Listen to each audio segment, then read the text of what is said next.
Hello and welcome to This Week at the Movies. I'm Matt, And I'm Eric. and we are back with you this week looking at a couple of interesting new releases for the middle of June. In case you didn't notice, we weren't here last week because one of us got to sail through a tropical storm on its way to becoming a hurricane, which has had lasting impacts on my ability to walk in a straight line. But I did manage to see these movies. One I saw just before I got on the cruise. One I saw today as we returned home. I'm excited to talk about them. How was your week, Eric? It was kind of great. I saw Hitman on Netflix. I saw the Gene Wilder documentary that was on there. Oh, that's so good. Um, I oh, saw that too. yeah. And Netflix has some incredible documentaries right now. I know we're not doing the Gene Wilder one. I don't know if you've had a chance to see Black Barbie, but I was very taken with that. Okay, cool. Yeah. So it's been a really good week for movies, I think. Yeah, I watched some interesting things while I was gone. Oh, I downloaded a whole bunch of random things that I would watch daily when I was on my cruise, off my phone, where I had limited and interests, like between watching a Wong Kar-wai foreign film and then chasing that with Deep Blue Sea, because nothing seemed better than watching Deep Blue Sea on the middle of a ship sailing through a hurricane. I was like, Yeah. it's time. Which Wong Kar-wai movie, if you don't mind me asking? In the Mood for Love. Yeah. All right. Cool. Yeah, I watched a couple of. I would watch classics, and Lindsay would be. I watched Morris Paros, which I had never seen for the first time. But then, like, I showed Lindsay Office Space. Nice. While we were playing games. So, mixing it up, having some fun. But that's probably a good metaphor for June because, one thing I'm going to say about the month of June, we did our first June episode. We had kind of the conventional action film in Bad Boys, Ride or Die. This week, looking as we've moved through June, we get kind of a big drama in the Bikeriders, a big animated film, and Inside Out 2. And next week, we'll end with one of the hotly anticipated kind of horror films of the summer in Quiet Place Day One, plus a big epic Western in Horizon, which is also the reason Kevin Costner won't finish Yellowstone. Not that I'm bitter. So one thing you will say, June has really offered something for everyone. Tonight's selection of two films, kind of a mixed bag for me. One I was really looking forward to. The other I was like, I'm sure it'll be fine. And they created opposite reactions for me. So we'll dive in. The first was last weekend's big release, which is Pixar's Inside Out 2, which returns us to the world of emotions inside Riley's head. Now Riley is about to enter puberty. She's also on the cusp of some big changes going to high school. Gets dropped with her two best friends at a hockey camp where they're hoping to impress the coach so she can make the team and find a group of friends. And just before she lands at camp, two things happen. Puberty arrives, and her two best friends let her know that they got assigned to a different high school and they won't be going to school together. A couple of massive things that shake her up. Big shakeups happening inside her head too. Our friends' joy and anger and sadness and disgust and fear are joined by a whole new group of emotions, including ennui, which I greatly appreciated, envy, embarrassment, and their new ringleader, anxiety, voiced by Maya Hawke. And they battle for control of Riley and Riley's authentic self, which I thought was kind of an interesting idea, an interesting exploration, an interesting exploration of external and internal pressures on our psyche and how we shape ourselves and how those things can either define us or help to shape us into the people we become. I liked the first Inside Out okay. I thought it was fine. I know some people incredibly love it. I definitely ride the ride when I go to California Adventure. I don't know if you knew that they turned Inside Out to an emotion coaster, but I thought it was fine. It's been a long time. I was trying to think like how long it was 2015. So it's been a minute since we were in this Inside Out world.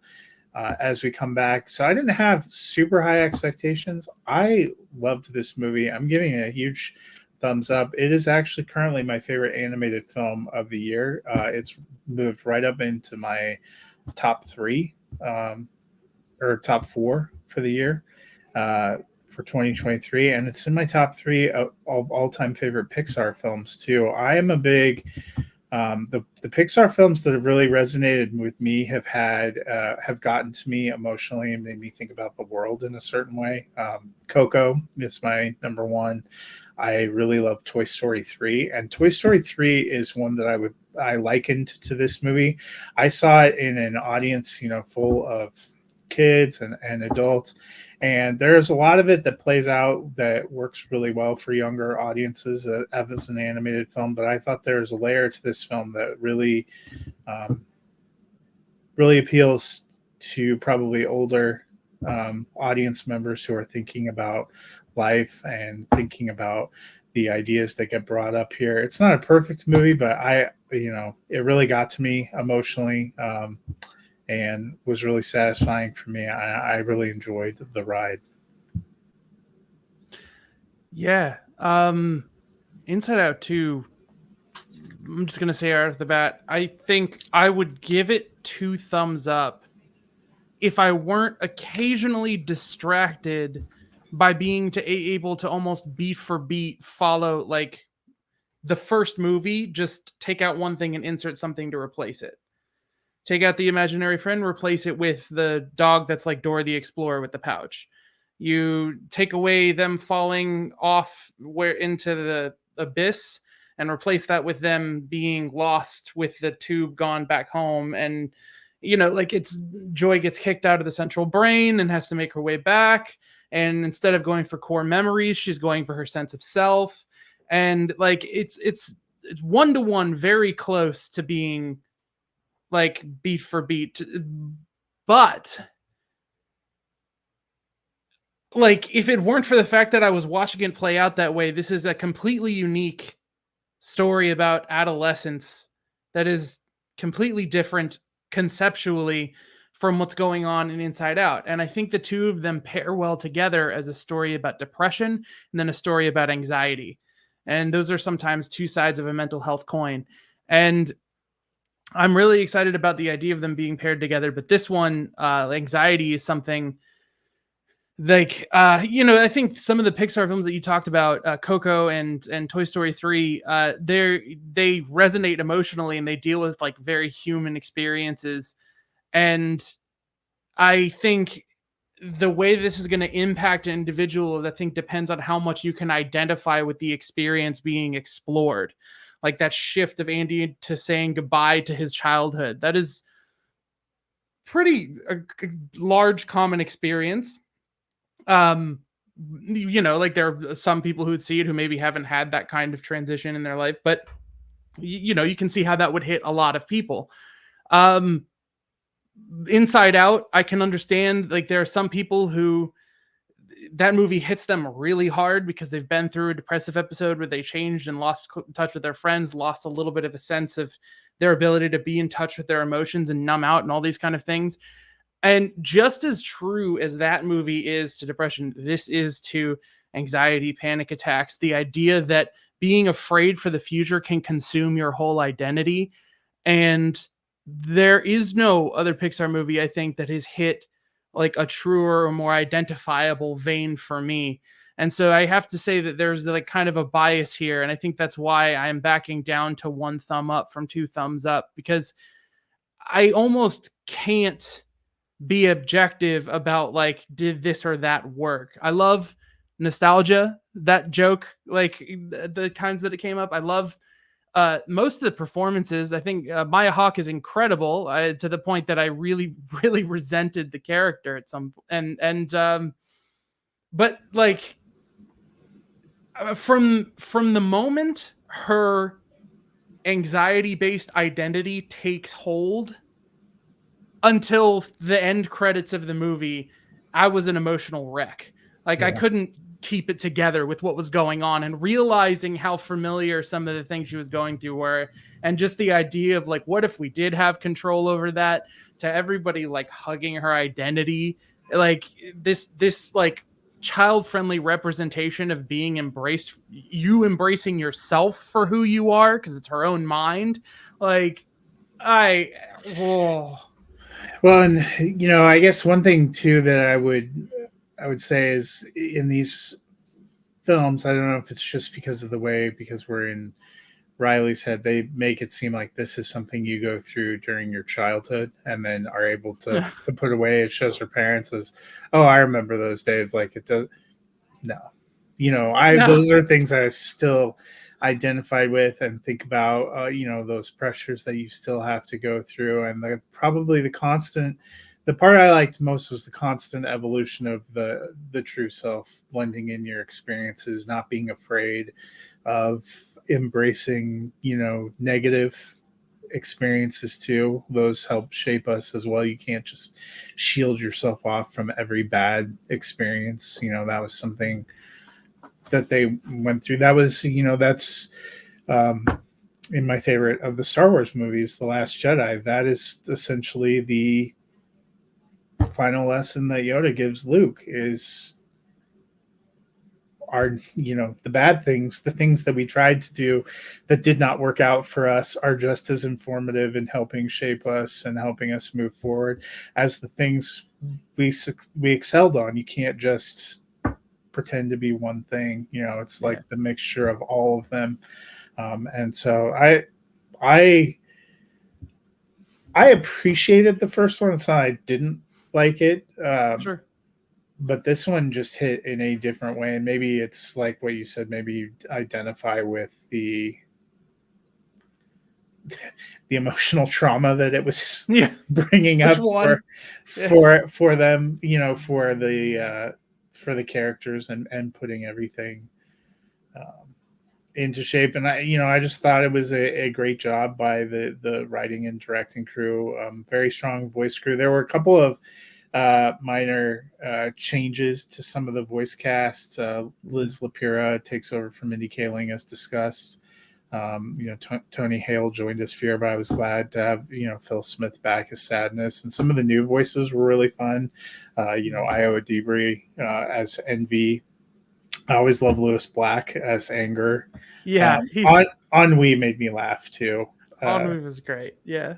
Adele Arshopoulos was the one that voiced that. So yeah, I think that it was a very fascinating film. The second film that we have to look at, the one that came out that's the big release this week, was actually potentially going to be a big release at the end of last year, and that is the Bikeriders. The film comes from writer-director Jeff Nichols. It is based on a book, which is based on a set of true interviews that took place. So that's kind of interesting. It features Austin Butler as Benny and Tom Hardy as Johnny. They're two guys who are very close and friends. Johnny is the founder of the Chicago motorcycle club, the Vandals. Benny is a big part of that group. The film takes place roughly between 1965 and 1973, as the interviews did. Into this comes Kathy, played by Jodie Comer, who comes across Benny at a bar. They fall in love. They get married within 5 weeks. And she and Johnny, in some ways, are battling over who gets control of Benny, because she worries that this motorcycle club will eventually lead to his death or something incredibly negative. This one started to make the festival rounds at the end of last year, got some really good reviews. We thought it was going to be an awards player. They ended up kicking it to this summer so it could compete this year. I was very curious to see it. I thought Austin Butler was great when we saw him in Dune Part 2. I was curious to see how, I thought he was great in Masters of the Air earlier this year. Been a big year for him. How is he going to come through? The accents were a lot. Jodie Comer is super British. For those who have seen Killing Eve, she's also an incredible actress, very smooth, completely different part, but that accent felt authentic to a certain type of Chicago accent, but was also a lot. Um, Austin Butler seemed to me in this movie much more removed from. I know people have complained that he has Elvis voice and everything. I didn't really feel that here. Right. So hopefully all those complaints will die away. I liked the three actors. I liked the basic tenets of their back and forth performances. I just didn't think the story executed correctly. I'm going to end up giving this one thumbs neutral. I was really looking forward to seeing it. I've been reflecting, in the many, many minutes I've had since seeing it. So I finished, I saw this one earlier today, but when I've been thinking about it, trying to put my thumb on it, I feel like maybe the structure of how the story was told prevented us from getting into it a little bit. I don't feel like I knew that much about the club. You only get pieces of how it was founded or what their even purpose is, or they make reference to a couple of them having jobs, but how do the other ones support themselves? Right. They make reference to this kind of fiery, quick romance between Kathy and Benny, but we don't really see much other than he stands vigil outside of her house until he can convince her boyfriend to leave for 24 hours. How that worked, I'm still unclear. And, they're supposedly vying for him, but it's unclear how he feels about either of them, honestly, if we're being honest. For something that's almost a love triangle in some ways, there wasn't a whole lot of romance. You don't have enough. I guess I didn't have enough of that buy-in between Kathy and Benny, and I probably had more of a buy-in in the fraternal bond between Johnny and Benny. So it didn't, and then he just ghosts them both, which was a choice. Of course, if you're basing it off of history, you kind of got to do that. I wonder if the structure, you getting a lot of this in Kathy's interviews with a aspiring photojournalist, I guess, played by Mike Feist. They don't really ever explain exactly what his project is, but at various points he's interviewing the members. I almost wonder if this would have been a story that worked better if we did not have that construct to drop us in and to be providing pieces, and rather she was our POV into the world in a more organic and authentic way, in that she goes to meet her friend and sparks fly, and you can see that relationship, rather than we're essentially being told all these things, that they have a great love and that they're, because she's doing, she's telling him this in interviews and telling their story in interviews, but you don't build up for me enough, and I felt somewhat of a disconnect.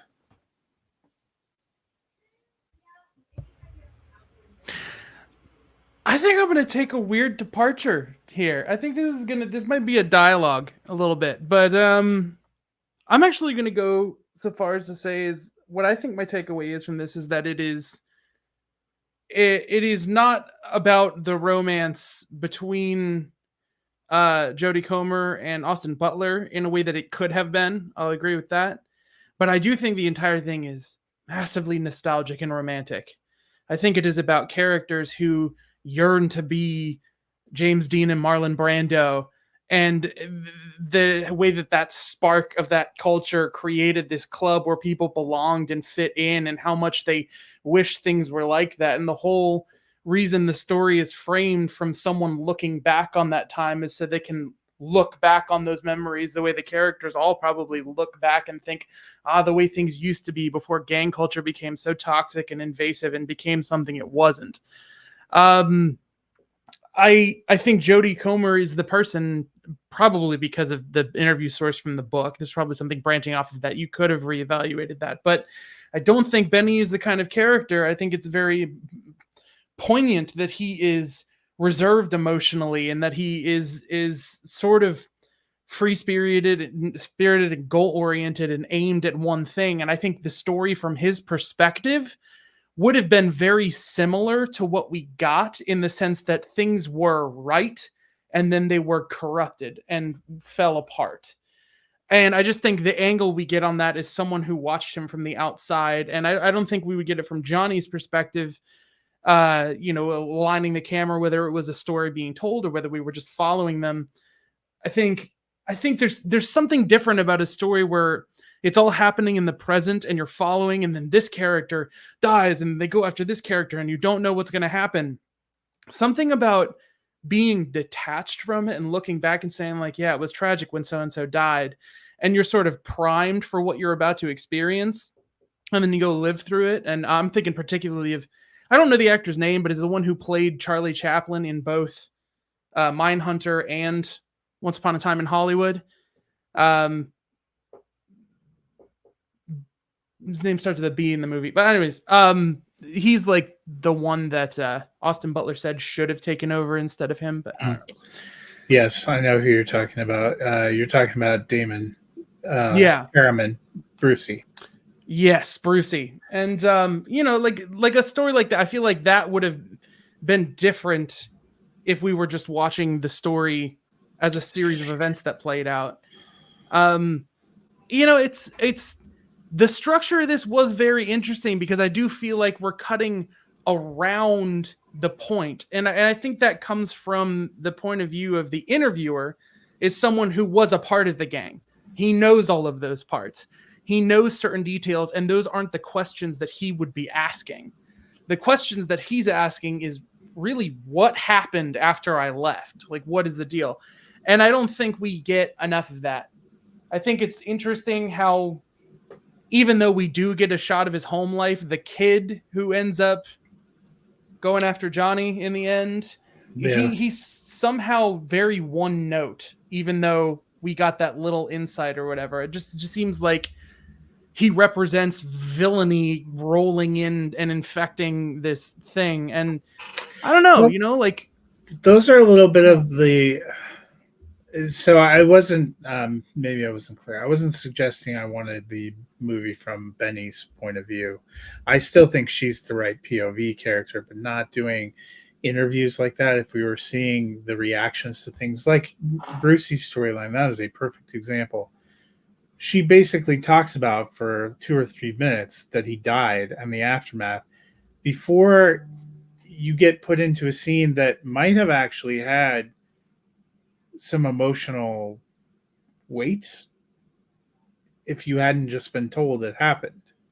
See, I think it carries it. It would have been like a shock, oh my gosh, it happened, sort of emotional hit versus a, oh my gosh, this is tragic sort of thing. Like, I feel like it does. What makes it tragic, and you see in a clip of an interview that he provides that his family's at odds with his lifestyle. What exactly is their lifestyle? Because I get what you're saying about the Marlon Brando. They really tried to drive that home, that he was watching on TV and saw that movie and wanted. But how did they move from being like a racing group to this club? And then essentially they seem like some people that hang out and drink. What does it mean to be in the club? How do you get into the club? None of that ever really comes to fruition. Right. And then you have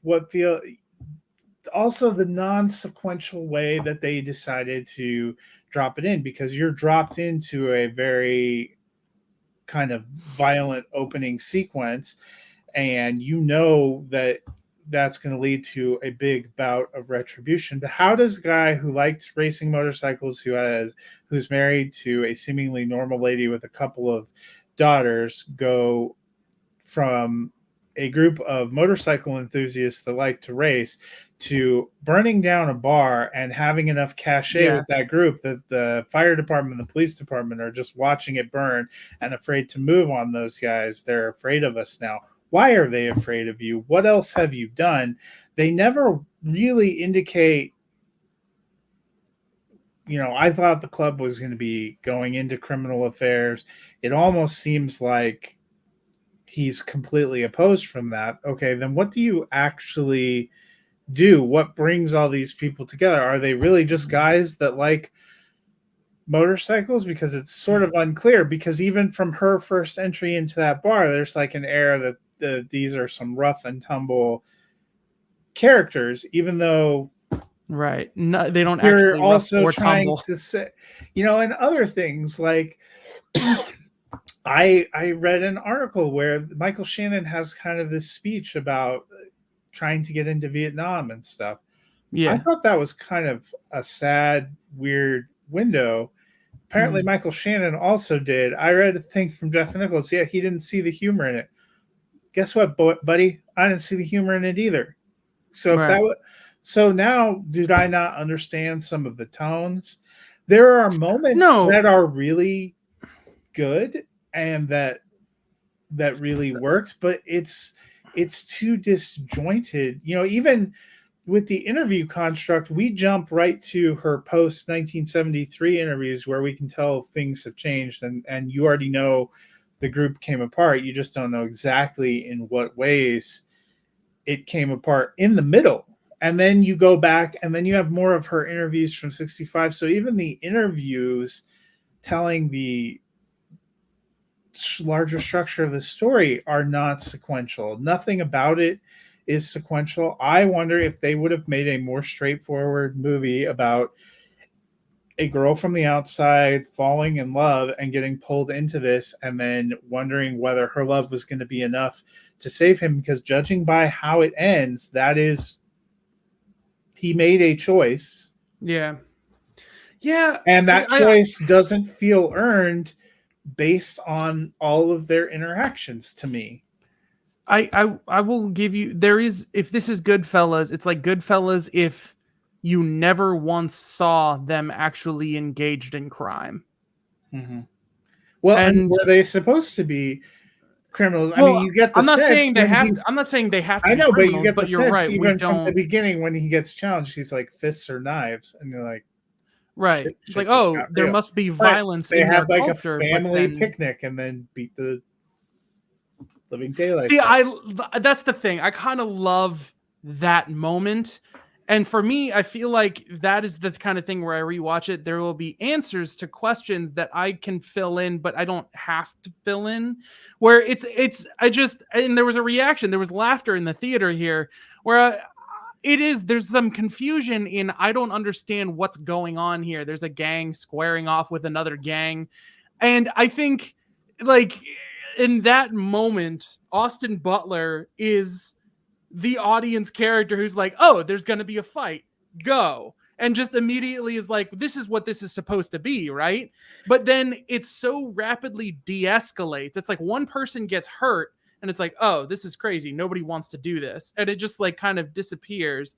And it's weird because it's kind of like, it's like the characters are all charged up because they want to be something, but then they don't actually seem to be what they want to be. And then this awful culture comes rolling in and takes over, and it becomes about rape and hard drugs and all of this other stuff. And then they're like, I want no part of this. It's almost like I want the answer to the question, what did you all want? Did you just want a unit that you could be? If so, why did you grow the numbers of the people who were involved in the club? Like, what was the process? Like, I can't imagine that they were just like, oh, these guys, they seem like good guys. Let's get hundreds of people across multiple states just because we all want to fit in. It's like, it's not even a club at that point. It's just, there's something about it that is left completely unanswered. Yeah, and that's probably the part. And when I was looking, that's probably some of the struggle I've had with Jeff Nichols films. At times, there aren't any that I dislike, but Take Shelter, Mud. Oh, I want to see To Mud. me, so there are parts of it that I really like, and then parts of it that just don't quite work for me. Midnight Special has probably come the closest to completing things for me, and probably just because it was a different kind of genre. He also made a film that I think was largely overlooked called Loving, which is about this first couple that interracial couple that got married and challenged the law in Virginia. That was Yeah, based with on Ruth Nega and Wallace, I'm gonna, Jason Clark. I no, don't know. it's not Jason Clark. It's Joel Edgerton. Joel. It is. Oh yeah, it's Joel Edgerton. Joel Edgerton and Ruth Nega. And there were pieces of that I really loved too. It didn't totally come together. And so none of them have I disliked.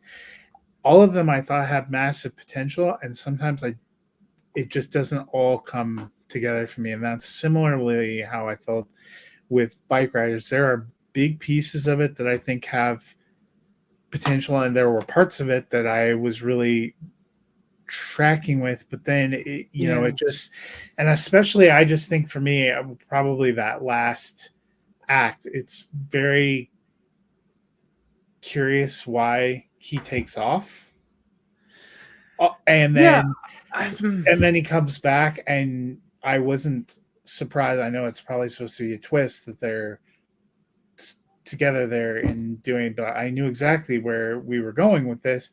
I just didn't have a good emotional foundation for why that felt like an earned choice, I guess. Mm-hmm. Yeah.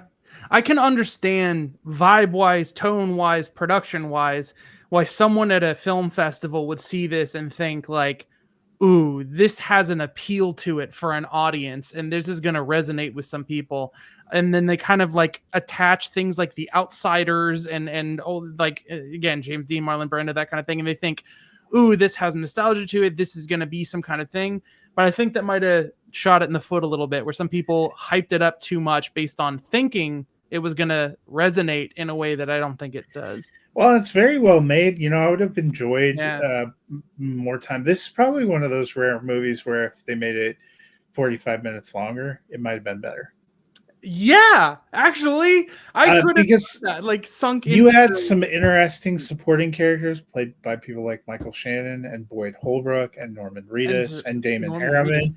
And I would have enjoyed learning a little bit more about them and their bonds and their and how the club came together. And I think literally, if you dropped the interview aspect out of it too, that's been a strong feeling for me coming out of it, that you can even still have the character be recording people, and you can do the same thing they did with the credits, with like the nostalgic trip with the pictures and things like that. And I think that would still work really well, even without it being like an interview structure for the thing. So, yeah. But a couple of interesting movies. We've had an interesting and a pretty good summer so far. I am very excited to see how we finish up June, and then July has some big ones. We'll have if you like the dichotomy between today's animated feature and live action feature, just wait till that first weekend in July when we get Despicable Me 4 and Maxine on the same weekend. We should definitely do both of those. Yeah, I figured that we would. Yeah. What would be incredible is if somebody went and saw both of them back to back on the same day. Just what kind of a theater going experience would that be? And also, which one do you watch first? You'd think Despicable Me would help ease your mind after the one, but I don't know. I don't know either. Well, that'll do it for us this week. Until next time, we will see you at the movies. Have a wonderful week.